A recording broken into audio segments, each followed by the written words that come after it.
I had a great experience a few years ago with a patient of mine. We'll call her Tammy. She came in really distraught. She had been to an orthopedic surgeon because she had horrific left knee pain.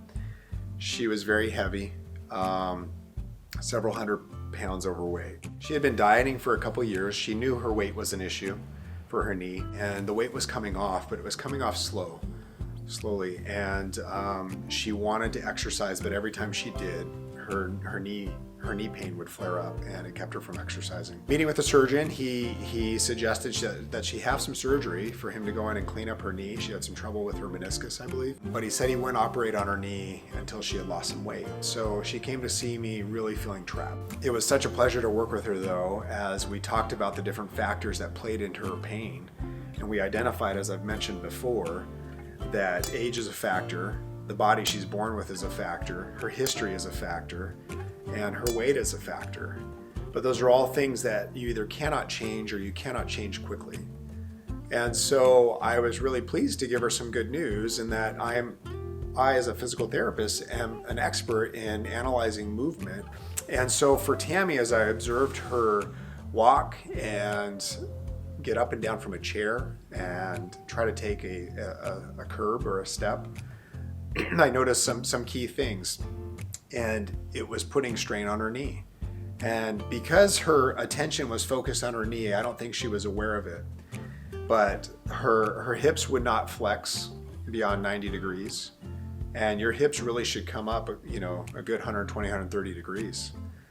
And her ankles would not dorsiflex or come up very well either. She had fewer than 5 degrees of dorsiflexion. And what that does for somebody with the way they get up and down for a chair, just as an example, is it changes their mechanics such that they're going to put a lot more weight on their knees. They're going to be more quad dominant, we call it. And on top of that, she also had a lot of genu valgus, okay? And that's where the knee is coming inward, kind of what people refer to as knock-kneed. So the quad dominance is where they tend to stoop down instead of properly squatting down. They're not using their hips as much as they could.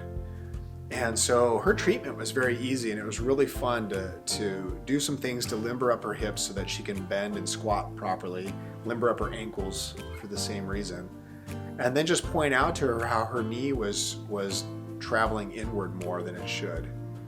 And so with a couple simple manipulations of her ankle and her hip, we improved those motions. She got full motion. We taught her how to keep the motion herself, and then showed her what she was doing with her knee each time she got up and down from a chair, a toilet, or a bed, or her car, or to lift something. And 3 weeks later, this woman who was still heavy on her knees did 80 squats with all of her body weight with no pain.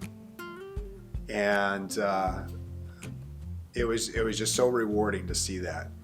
All too often, our attention is drawn to where we hurt, that we don't realize that the problem is likely outside of that box. It's somewhere above and below it. And those are the principles we base our treatment on here at Mission Physical Therapy.